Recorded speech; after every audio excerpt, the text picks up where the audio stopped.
Alicet, huwag mo kalimutan dalhin yung diploma at yung transcript of records mo para makapagtrabaho ko doon sa probinsya. Oo. Kukunin ko. Sandali lang, ha? Ayan. Andito lang yun, eh. Hindi ko kasi alam kung saan ba dito ko na ipatong. Ay! Ano ba yan? Ilang beses ko na kasing pinaplanong ayusin to. Hindi ko naman magawa-gawa. Saan ba dito yun? Tito Ricardo?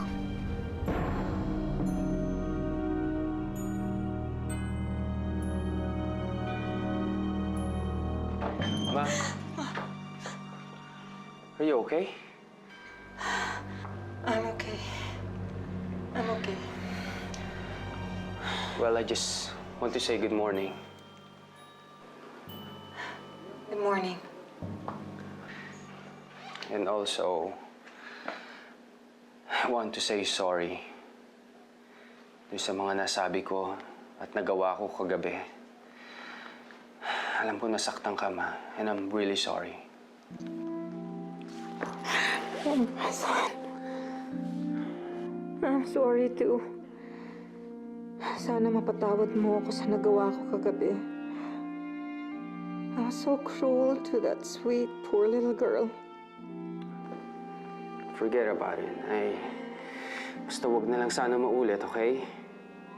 I promise, hindi na mauulit.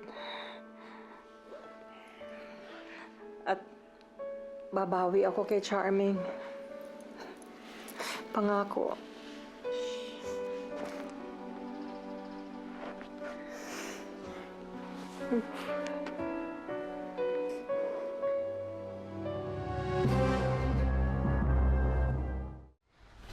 Akin yan, anak.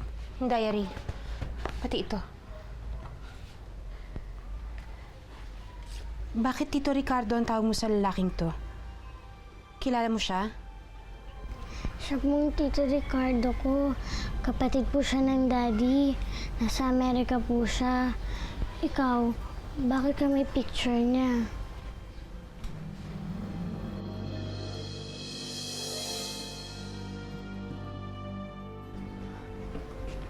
Paano mo siya nakilala? Bakit may picture ka niya sa diary mo?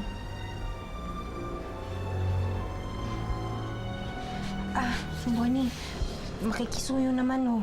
Please, patulong naman pakuha ng taxi. Kailangan maabutan namin yung tren papuntang Bicol. Hindi kami pwedeng abutin ng dilim. Oo. Kung si Harold at ang Ricardo na yon ay iisa, ibig sabihin,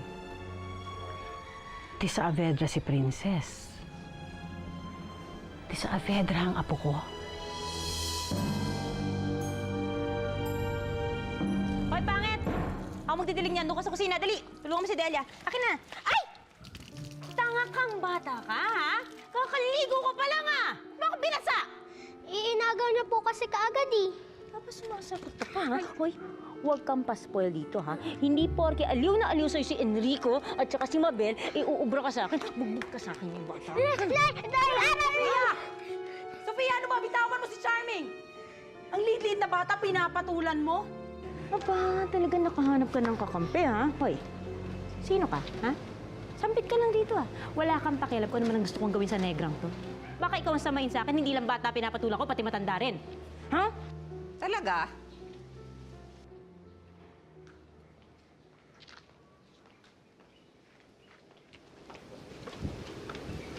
Sige nga. Ako nga ang harapin mo. Bitiwan mo yung bata. Bitiwan mo si Charming! Ikaw babae ka. Talagang wala kang modo. Lumayas ka nga sa harapan ko. Lumayas kita. Kung hindi, papadampot kita sa pulis. Lumayas ka! Lumayas ka!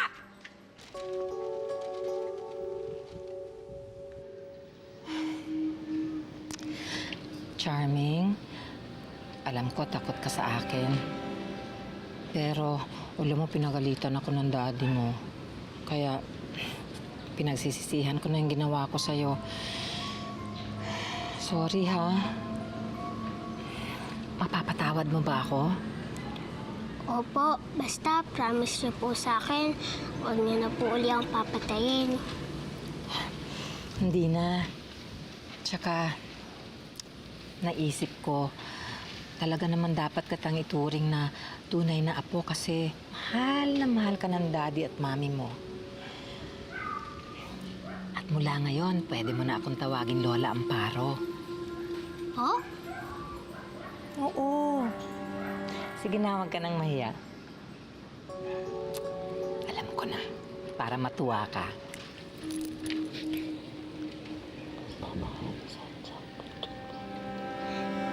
Talaga po, Doña Amparo? Oo. Di ba sabi ko Lola Amparo? Ay, oo nga po pala. Lola Amparo.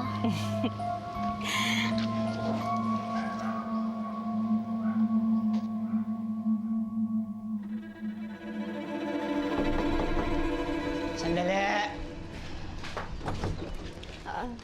Miss, kahit kami mga parlorista, nagugutom din. Oo, parlisa man kami, nagugutom din kami. Kaya bumalik ka na lang mamayang alauna kasi lunch break pa kami. Totoo, bumalik ka mamaya 1 o'clock lunch break kami. Hindi naman po ako magpapagupit. May hinahanap lang akong tao. Si Inoy. Nabalitaan ko kasing dito na siya nakatira. Pinsan niya ako, si Aleli. Ate Aleli, ikaw ba yan? Siya pala yan? Ate Aleli, Puji ko. Halika, hindi mo kagad sinabi, nasindak talaga kita. Teka, tatawagin ko lang Inoy! May naghahanap sa'yo. Ate Aleli? Inoy,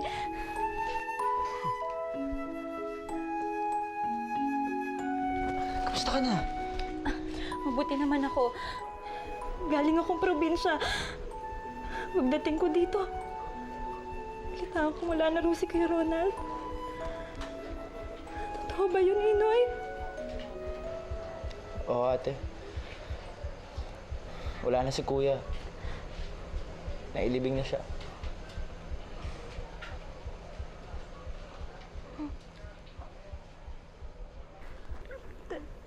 Ate na ba sila Libby?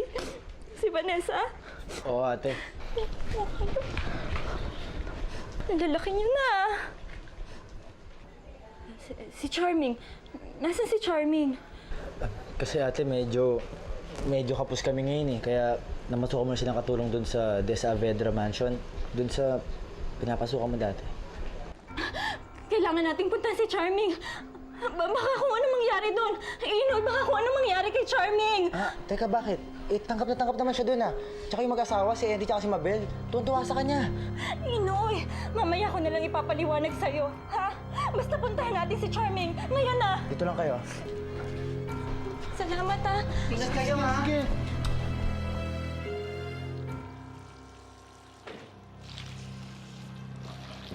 Hi, Charming.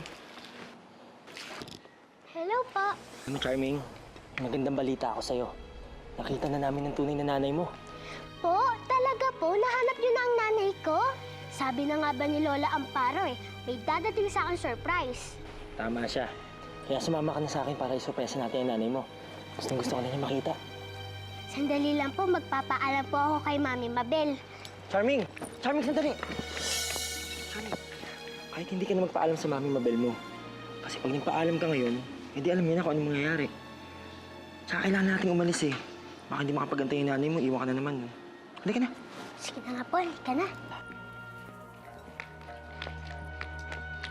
Saan kayo pupunta? Ate Bernadette, sabi po ni Kuya Preston, nahanap na daw po niya yung totoong nanay ko. Pupuntahan po namin siya ngayon. Talaga? E di dapat kasama kami ni Ate Doris dyan. Andali, tatawagin ko lang siya, Hoy! Sandali! Preston! Sasama kami! Saan mo dadali si Charming? Preston! Bernadette! Oh, Inoy. Napadalaw ka. Siya ang dinadala mo, no? Oo. Tsaka si Charming kasi dadalawin namin siya ng pinsan ko eh. Si Aleli. Oh, di ba ikaw yung dating sekretarya ni Doña Amparo? Oo, ako nga yun. Sinisante niya ako dahil pumalpak ako sa isa sa mga utos niya. Nandyan ba si Charming? Kailangan ko siya makausap. Importante lang. Naku, kaalis lang eh. Ang saya-saya pa nga niya kasi makipagkita na siya sa tunay niyang ina. Hindi niya ba nakasalubong? Sila ba yun? Bakit ate? Okay ka lang? Ano nangyayari? Hinahanap kasi nila Inoy si Charming. Sabi ko, kaalis lang. Ang saya-saya pa nga niya kasi makipagkita na raw siya sa tunay niyang ina. Kasama pa nga Mabuti naman. Hindi. Dahil nasa panganib si Charming. Nandito ang tunay niyang ina. Ano ibig mo sabihin?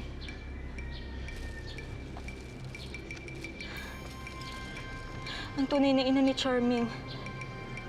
Ikaw yun, Mama Belle.